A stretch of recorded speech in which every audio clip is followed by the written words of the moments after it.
show just had Luis Vargas, a former candidate for state rep, Freudian slip, running for state rep, talking with him about some hot button issues.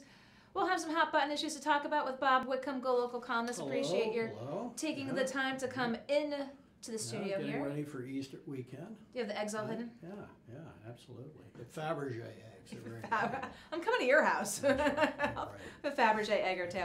Eggs Benedict Arnold. Well, before we get into the Easter holiday, we've got lots to talk about here in the studio. One of the ones I want to talk with you about is the FTC's announcement this week that it's investigating Facebook. We've been here before with the FTC in 2011. Time ago. I think the big problem with Facebook and all this, they got to be broken up for starters. They're far too big. They probably have more power in many ways than the great trust, the turn of the last century that Theodore Roosevelt tried to break up, the Standard Oil Trust, and they're totally unregulated. And in a lot of ways, they can do more damage than Standard Oil did. At least you could go buy oil from them and gasoline, and it was fairly straightforward. These people with their control of so much communication, their ability to drain revenue from other places, such as old-fashioned media, of course, is troubling. And I think they have been, they've had very, very loose oversight. Not just Facebook, the other ones too, Yahoo and so on, but Facebook. But they've been particularly egregious. FTC slapped them in 2011, and I believe nothing happened. Nothing happened. It was a joke, yeah. I believe part of that announcement this week was a recognition of the fact that maybe perhaps Facebook didn't adhere to all they were supposed to as of 2011. But the big problem with all this stuff is basically the business model for making billions and billions of dollars depends upon the use and misuse of private data. So the question is, how do they move away from that business model and make billions and billions of dollars? I think Zuckerberg's got a fortune, what is it, 60 billion or something ridiculous like that. So they want to be seen as responsible. They don't want to be broken up. At the same time, they want to continue to take in billions a year.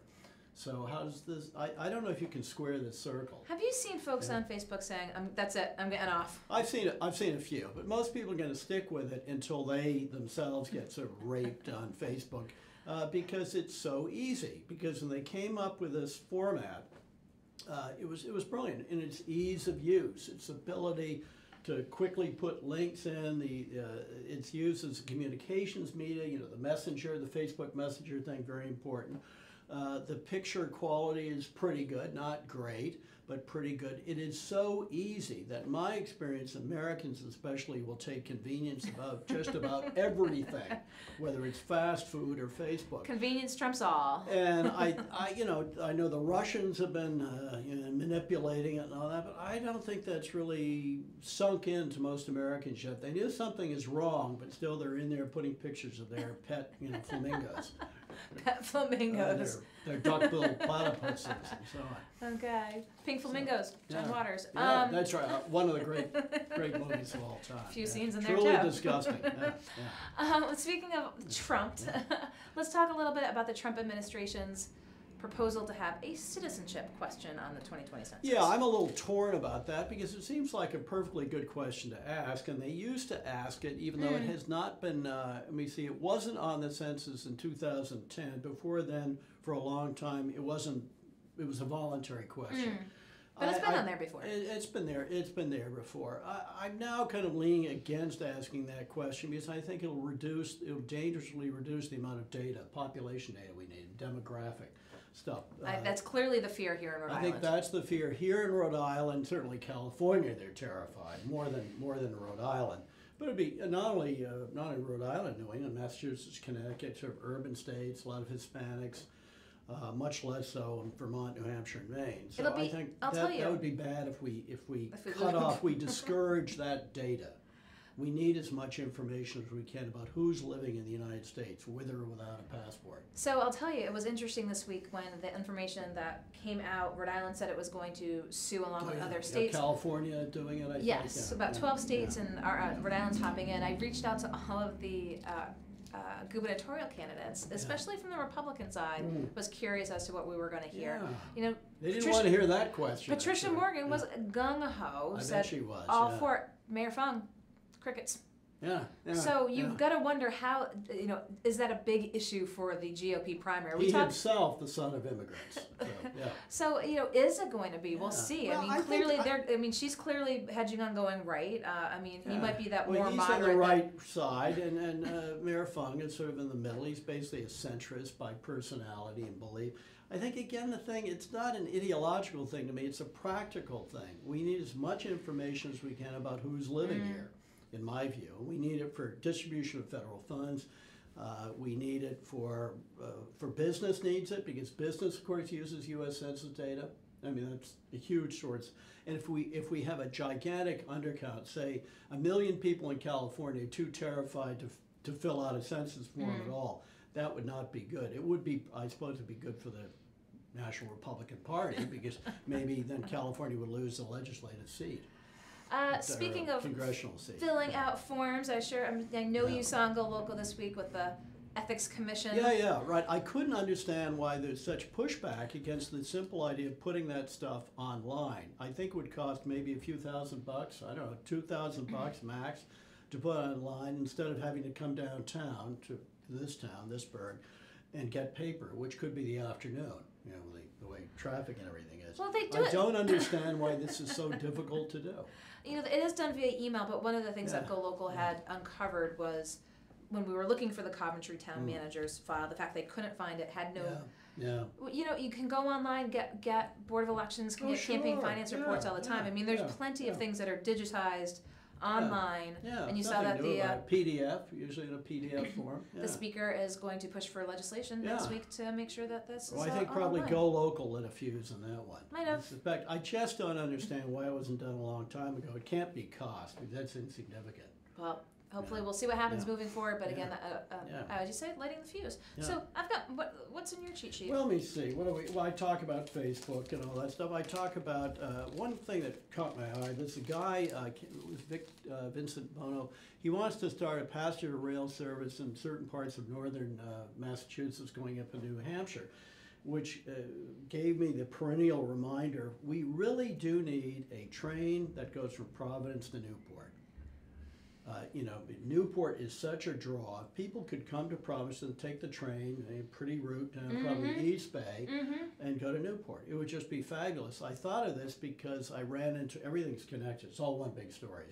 There's a proposal to extend the trains from Brunswick, Maine, college town, as you know, up to Rockland, Maine, which is a big art and fishing and tourist center. On Penobscot Bay, very popular in the summer. Lots of tourists from the U.S. and Canada, and the plan is within a year to extend summertime service to there, to Rockland. So why can't we do? I know you would have to get a new right of way and blah blah blah. But this would be a tremendous boon, I think, to the state. It's funny, we went from rail to bike paths. Now we might want to go from bike paths to rail. I'd much rather, bike paths are great. They're to be lauded and all that stuff. But I think it would be much better for the environment and for the economy of the state if there were a train service. And it used to be, many moons ago, you could take a train from Providence to Newport. I'll tell you, the ferry is wildly popular in the summertime. There's only a few routes. But that's only a small number of people. That's a small, exactly. Very small number of people.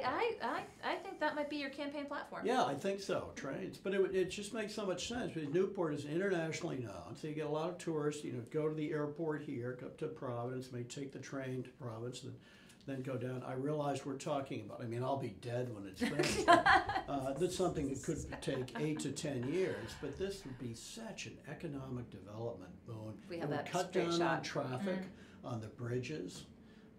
It's just it would be a triumph. So he's going to be writing about trains to Newport on Sunday. What else will you be and let's see, your what else? opinion on? I give a couple of things that I hope maybe GoLocal look into. There's a big scandal in Massachusetts about overtime, state police overtime. It's my view that state overtime abuse by law enforcement and by firefighters is pretty much institutionalized almost everywhere, or in many places, especially in urban states. And I think that what's going on in Massachusetts can be. So do you think the findings in elsewhere. Mass, do you think that's going to affect change up there?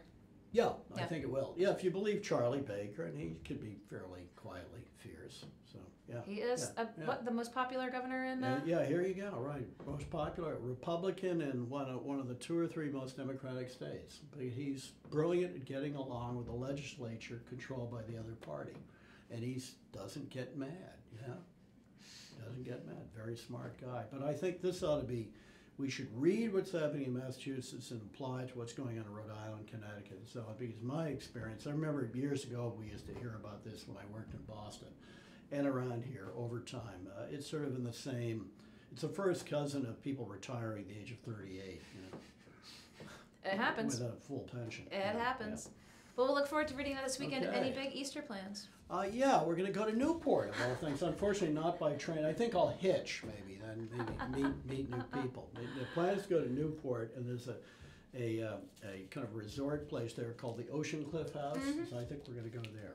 Lovely. Well, I wish everyone a great holiday Thank weekend. you. Thank you very Whatever you're much. celebrating, and look forward to having you in the studio again next week. Very good. Bob Whitcomb, I'll let Thanks, you pal. go around the corner. Okay. See you later, pal. Bob Whitcomb followed up after Luis Vargas, former state rep candidate, running again this year, talking a lot of politics and news at the 4 o'clock hour. But it has been a full day here at GoLocal, between kicking off in the Alex and Ani Lounge at 2 o'clock with the Billy Harpin Band. If you didn't catch it, you must. These kids are on the rise. And Molly O'Brien was up at 3. 4 o'clock news and politics. We'll be back on Monday after the weekend with Josh Fenton on Business Monday. Molly O'Brien, all things lifestyle. So take care, stay tuned, make sure to read GoLocalProv.com over the weekend. Catch us on Facebook. We look forward to seeing you next week. We appreciate your watching. I'm GoLocal News Editor Kate Nagel.